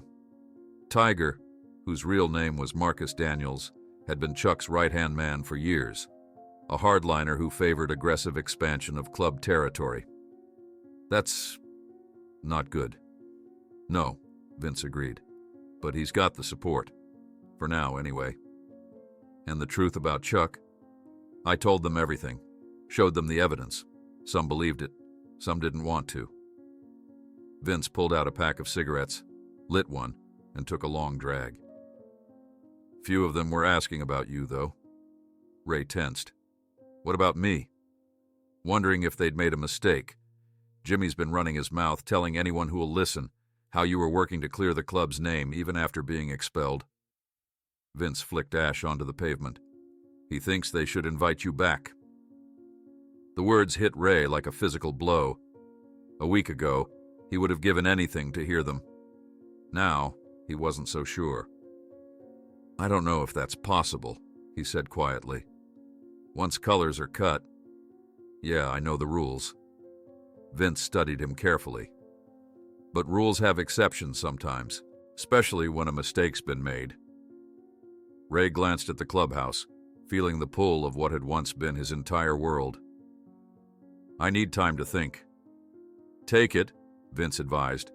"But don't wait too long. Tiger's got his own ideas about the club's direction, and they don't include making amends." That night, Ray dug through his closet until he found the cigar box containing his military memorabilia, photographs, dog tags, and the medals he'd never properly displayed. He spread them across his kitchen table, each item a reminder of the man he'd been before the Steel Wolves, before civilian life had stripped away his purpose and identity. The next morning, he visited the VA center where Jason's veterans program was housed. The building was busy with former service members seeking various forms of assistance. Ray observed quietly from the periphery, watching Jason interact with veterans who clearly respected and trusted him despite his police uniform. During a lull, Jason spotted Ray and approached with a genuine smile. "You came." "Just observing," Ray clarified. "Not committing to anything." "Fair enough. Want the tour?" As Jason showed him around the facility, introducing him to staff and some of the program participants, Ray was struck by the familiarity of it all, the gallows humor, the shorthand communication, the unspoken understanding that existed between those who had served. One veteran, a former Army Ranger with a prosthetic leg, recognized Ray from Afghanistan. "Weren't you with the 3rd Battalion near Kandahar? 2010? Ray nodded, surprised. "How'd you know?" "You pulled our unit out when we got pinned down in that village," the man said, extending his hand. "Never forget a face that saved my ass." The connection was unexpected but powerful. Here was someone who knew Ray from before, not as a steel wolf, not as a criminal, but as a Marine who had done his duty. Later, as Ray prepared to leave, Jason handed him a program application. "No pressure, but if you decide to join us, we'd be lucky to have you." "I'll consider it," Ray promised, more seriously this time. As weeks passed, Ray found himself drawn more frequently to the Veterans Program. Initially just observing, then participating in group sessions, and eventually leading discussions about transition challenges. The work felt meaningful in a way that surprised him, different from the Brotherhood of the Steel Wolves, but no less powerful. Occasionally he would spot members of the club around town. Some avoided his gaze, others nodded in reluctant acknowledgement. Vince kept in touch, providing updates on the club's activities and the ongoing fallout from Chuck's betrayal and Reeves' corruption. During one of his visits to the VA center, Ray was surprised to find Vince waiting in the lobby, along with 2 younger Steel Wolves members. "What are you doing here?" Ray asked, immediately concerned. "Came to check out this program of yours," Vince replied. "Got some boys who might benefit from it." The young members, both Iraq veterans who had joined the club after returning home, looked uncomfortable but determined. One of them, Mike, had been among those arrested in the raid. "We've been hearing about what you're doing here," Mike said awkwardly. "Thought maybe, we could see what it's about." The gesture was small but significant, a tentative bridge between Ray's old life and his new one. 1 year after the accident that had set everything in motion, Ray received a mysterious envelope in the mail containing a new patch. Not the Steel Wolves insignia, but a circular design featuring a phoenix rising from ashes, with the words "Strength, Honor, Service" embroidered around the edge. The accompanying card read simply, "For new beginnings. Dinner at my house tomorrow. Bring whoever you want. Jason." Ray stood in his apartment, turning the patch over in his hands. The embroidered phoenix caught the morning light, its wings spreading upward from stylized flames. Strength, honor, service. 3 words that had defined his military career, but somehow gotten lost in the years that followed. He ran his thumb over the stitching, appreciating the craftsmanship. His eyes drifted to his closet, where his old leather vest hung, stripped of its Steel Wolves insignia, a ghost of his former identity. For months he'd debated whether to wear it again, even without patches. Today, the decision suddenly felt clear. Ray laid the phoenix patch on his dresser and reached for the vest. The leather was still supple, worn to the contours of his body through years of wear. He slipped it on, feeling its familiar weight settle on his shoulders. In the mirror, he studied his reflection, the leather vest now bare of affiliations, the lines around his eyes deeper than a year ago, but his stance somehow more centered, more certain. The invitation to Jason's dinner sat propped against his lamp. "Bring whoever you want," it said. Ray considered who that might be. His circle had changed dramatically over the past year, expanded in some ways, contracted in others. As he prepared to leave for Jason's house, Ray's phone rang. Vince's name flashed on the screen. "You get the invitation too?" Ray asked by way of greeting. "Sure did," Vince replied. "Miller's casting a wide net. You going?" "Yeah, I am. You?" "Wouldn't miss it. Need a ride?" Ray glanced at his motorcycle parked outside. "I've got the Harley. Figured you might want company. Some of the boys are coming too." This gave Ray pause. "Which ones?" "Just the ones who've been working with the program. Mike, Decker, Jimmy. They're good kids, Ray. They want to be there." An hour later, Ray pulled into the Millers' driveway, Vince and 3 younger Steel Wolves following on their bikes. The suburban neighborhood seemed to hold its breath as the motorcycles' engines fell silent. Curtains twitched in neighboring windows. Before Ray could knock, the door flew open and Lily burst out, launching herself at him with the unrestrained enthusiasm only an 8-year-old could muster. "Ray," she exclaimed, wrapping her arms around his waist, "you're here." Ray returned the hug somewhat awkwardly, still unused to such open affection. "Hey, kiddo, you've grown." 3 inches since last year, she announced proudly. "Mom measured me on the wall." Amanda appeared in the doorway, smiling at the scene. "She's been watching for you since breakfast," she explained. "Come in, all of you." Ray introduced Vince and the others as they entered. The house was transformed from when he'd last seen it, no longer a safe house or impromptu command center, but a warm home filled with conversation and laughter.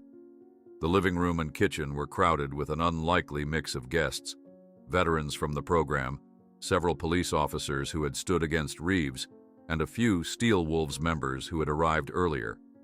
Jason, who now walked with only a slight limp, crossed the room to greet them.